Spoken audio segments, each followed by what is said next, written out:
Hello दोस्तों, कहानी की इस नई सीरीज में आप सभी का स्वागत है। आज की इस कहानी का नाम है जादुई कैंची। यह एक जादुई कहानी है। राजा भारमल एक प्रतापी राजा थे। उनके न्याय और सत्यता की चर्चा पूरे ब्रह्मांड में होती थी। उनके राज्य में झूठ बोलने की सजा सिर्फ मौत थी। एक दिन महाराज शाही बगीचे में टहल रहे थे कि अचानक खड़खड़ाने की आवाज सुनाई देती है। महाराज, अरे, ये बेचारी बत्तख घायल कैसे हो गई? जिसने किया है उसे जरूर सजा मिलेगी। महाराज, सैनिकों, इस बत्तख को वैद्य के पास ले जाओ। जिसने इसे घायल किया है वो कल दरबार में हाजिर हो। राजकुमार, पिताजी, देखो मुझे क्या मिला है। एक सैनिक की तलवार। मैंने अभी इससे एक बत्तख का शिकार भी किया। महाराज, ओह, तो वो तुम थे बेटे। ये एक सैनिक की तलवार है। तुम्हारे पास कैसे आई? राजकुमार, पिताजी, मुझे ये तलवार अच्छी लगी तो मैंने ये ले ली। ये मेरा राज्य है, यहाँ का सब कुछ मेरा ही तो है। सैनिक, महाराज, मैं अपनी तलवार के खो जाने की सूचना देने आया हूँ। महाराज, मेरे बेटे ने बिना तुम्हारी अनुमति के तलवार उठाई है। कल दरबार में न्याय होगा। एक परी वही बाग में अदृश्य रूप में ये सब सुन रही थी। वह राजा से बहुत प्रभावित हुई और अगले दिन रूप बदलकर राजा का न्याय देखने दरबार पहुंची।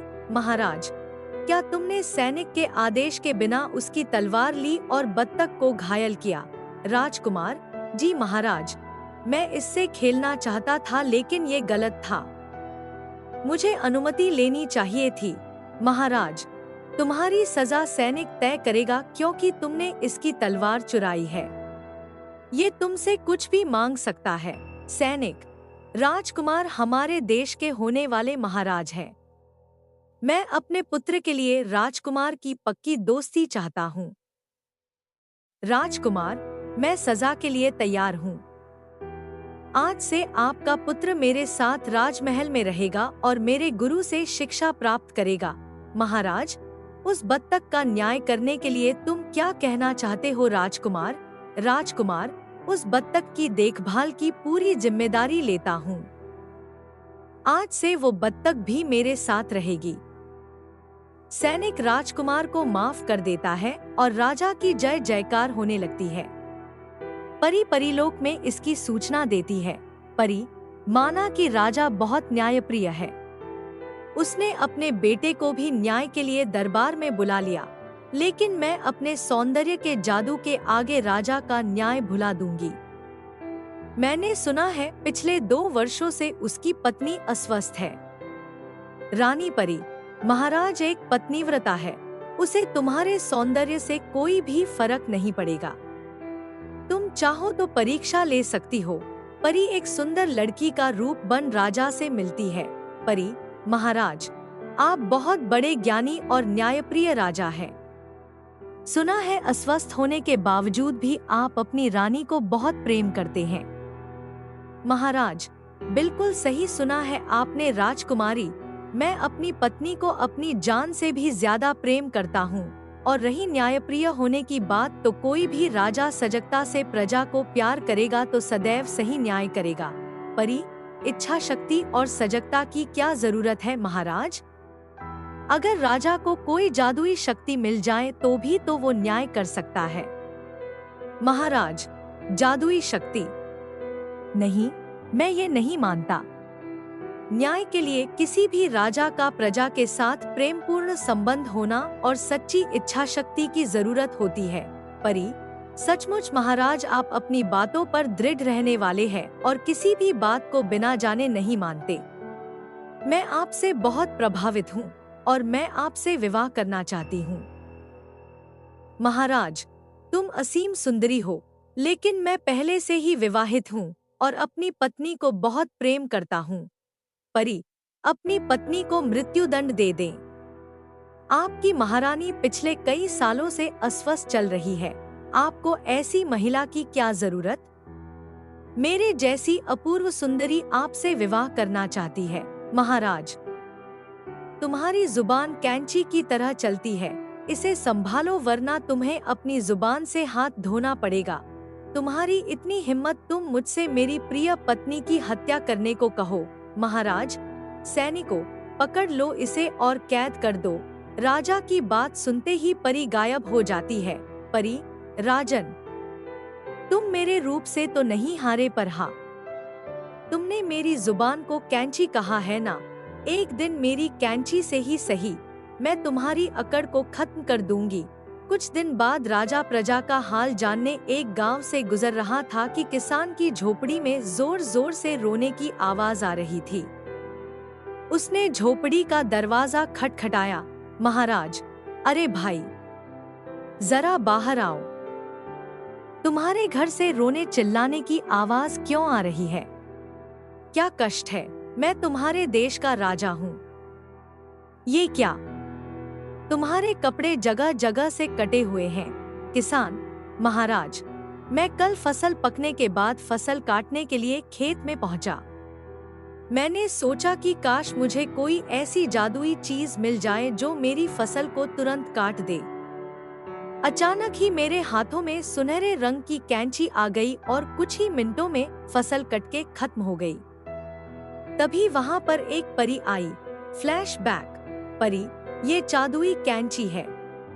ये सभी का न्याय करती है और असत्य बोलने वालों के कपड़े काट देती है और कपड़ों को काटकर उन्हें नग्न कर देती है। ये मेरी तरफ से राजा को उपहार है। न्याय के लिए राजा को अब दर दर भटकने की प्रजा का सुख, दुख, मनोदशा जानने की जरूरत नहीं। कैंची की सहायता से वह न्याय कर सकता है। किसान, महाराज, मैं कैंची लेकर घर आ गया तो मेरी पत्नी ने मुझसे पूछा, पत्नी, क्यों जी? सुबह के गए अब लौटे हो, इतनी देर कैसे हो गई? किसान, मैंने कड़ी मेहनत करके फसल को काटा है, इसकी वजह से मुझे देर हो गई। किसान, महाराज, क्योंकि मैंने झूठ बोला तो कैंची ने मेरे सारे वस्त्र काट दिए। उसके बाद जब मैंने अपनी पत्नी से पूछा, किसान, आज सारा दिन क्या किया, खाना खाया या नहीं खाया? पत्नी, पूरे दिन उपवास रखकर भूखी प्यासी तुम्हारा इंतजार कर रही थी।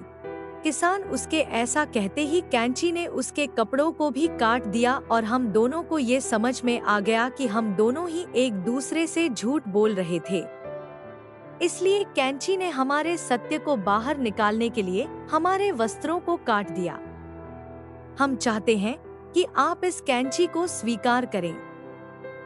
ये न्याय करने में आपकी मदद करेगी। किसान की बात सुनकर राजा ने किसान से वह जादुई कैंची ले ली और राजमहल की तरफ चल पड़ा। एक दिन, महाराज, बोलो, क्या शिकायत है? आदमी, महाराज, ये ग्वाला दूध में पानी मिलाकर देता है। महाराज, सच बताओ, क्या तुमने दूध में पानी मिलाया था? ग्वाला, नहीं महाराज, मैं इतना पापी नहीं कि दूध में पानी मिलाऊं। आदमी, ये व्यक्ति पूरी तरह से झूठ बोल रहा है। तभी देखते ही देखते जादुई कैंची ने उस ग्वाला के सारे कपड़े काट दिए। ग्वाला, मुझे माफ करे सरकार, मुझसे गलती हो गई। आपकी जादुई कैंची ने भरे दरबार में मेरे कपड़े काट दिए। अदृश्य रूप में परी यह सब देखकर मन ही मन मुस्कुराने लगी। सब लोग राजा की जय जयकार करने लगे। इसी प्रकार अब रोज तरह तरह के मुकदमे का फैसला राजा कैंची की सहायता से लेने लगा। अब वो बिना सोचे समझे विचार किए मुकदमे के फैसले के लिए कैंची का मुंह देखता। मंत्री, महाराज, प्रजा का सत्य, सुख, दुख और दर्द जानने के लिए हमें भ्रमण करना चाहिए। महाराज, मंत्री, अब हमें इतना कष्ट करने की क्या जरूरत है? प्रजा का सुख दुख जानने से क्या लाभ? अब मेरी कैंची सबके लिए सही न्याय करती है, इसलिए सब स्वयं ही प्रसन्न होंगे। महाराज ने धीरे धीरे राजकाज में भाग लेना बिल्कुल ही बंद कर दिया। अब वो अपना ज्यादा समय आराम करने में और अय्याशी में बिताने लगा। मंत्री, सेनापति, हमारे महाराज को ये क्या हो गया है? अब वो राजकाज में बिल्कुल भी भाग नहीं लेते हैं और पूरे दिन आराम करते हैं। सेनापति, महामंत्री, दूसरे राजाओं को महाराज के आलस्य का पता चल गया है। वो हमारे राज्य पर युद्ध करने के लिए अपनी सेना को तैयार कर रहे हैं। हमें महाराज से बात करनी ही होगी। सेनापति, महाराज, अपने सेना में नए सैनिकों की भर्ती करनी है। देश में कोई भी कर देने को तैयार नहीं है। राजकोष खाली होता जा रहा है। महाराज, पड़ोसी देश के राजाओं को भी हमारे देश की हालत का पता चल गया है और वो युद्ध करने के लिए तैयारी कर रहे हैं। महाराज, मैं इतना बड़ा, सत्यवादी और न्यायप्रिय राजा हूँ। किसकी हिम्मत जो हम पर युद्ध करे? क्या तुम्हें पता नहीं, लोक परलोक हर जगह हमारे राज्य के न्याय का डंका बजा हुआ है। हमसे टकराने से तो देवता भी घबराते हैं। मंत्री, राजकाज में आपके भाग न लेने के कारण सारे राज्य में अराजकता फैल गई है। लोग चोरी चकारी कर रहे हैं। कोई किसी हुक्म कानून को नहीं मानता। महाराज, तुम लोग ये कैसी बातें कर रहे हो? मेरी कैंची प्रजाजनों के साथ सही न्याय कर रही है, जिसके कारण सभी लोग खुश हैं। राज्य प्रगति कर रहा है। तुम लोग भी अपने अपने घरों में बैठकर शांति का जीवन व्यतीत करो। ऐसे ही राजा पूरी तरीके से घमंडी और आलसी हो गया। वह रात दिन आराम करता, फिर कैंची की सहायता से अपराधियों को सजा देता। परी, आज लेती हूँ इसकी परीक्षा, देखूं क्या आज भी ये सही न्याय कर पाएगा। परी, महाराज, आपकी जय हो। मैंने आपके न्याय का बड़ा बखान सुना है, कृपया मुझे न्याय दीजिए।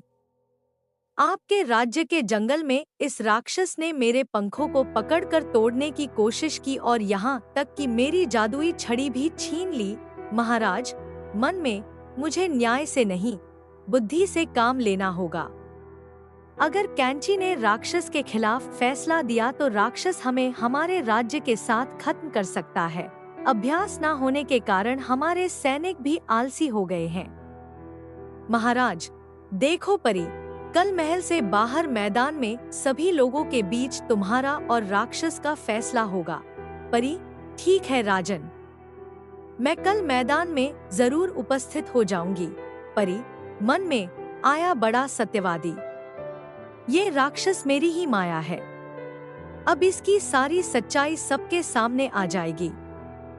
नटखट परी से टकराना आसान नहीं। राक्षस, सुनो राजन, यदि चाहते हो कि तुम्हारे राज्य में सब कुछ ठीक से चलता रहे तो कल के मुकदमे में मेरी जीत होनी चाहिए। महाराज, परी, राक्षस एक बड़ा ही बलवान और शक्तिशाली आदमी है।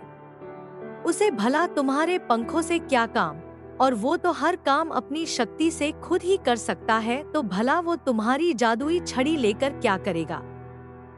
राक्षस, बिल्कुल सही और उचित राजन।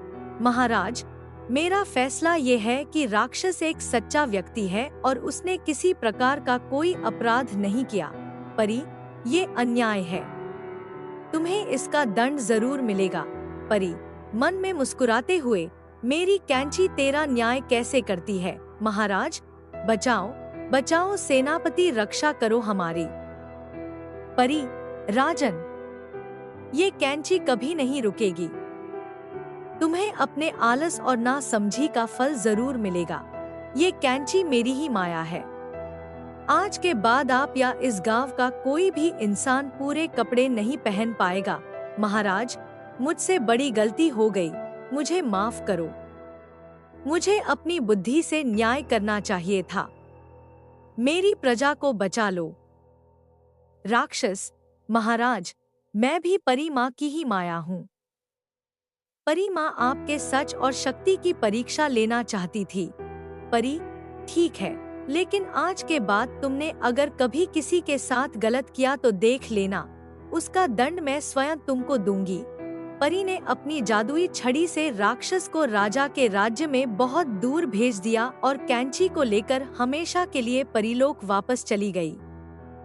इसके बाद राजा ने कभी न्याय के लिए किसी की सहायता नहीं ली और राज्य में फिर से अमन कायम हो गया। इस कहानी से आपने क्या सीखा? नीचे कमेंट में हमें जरूर बताएं।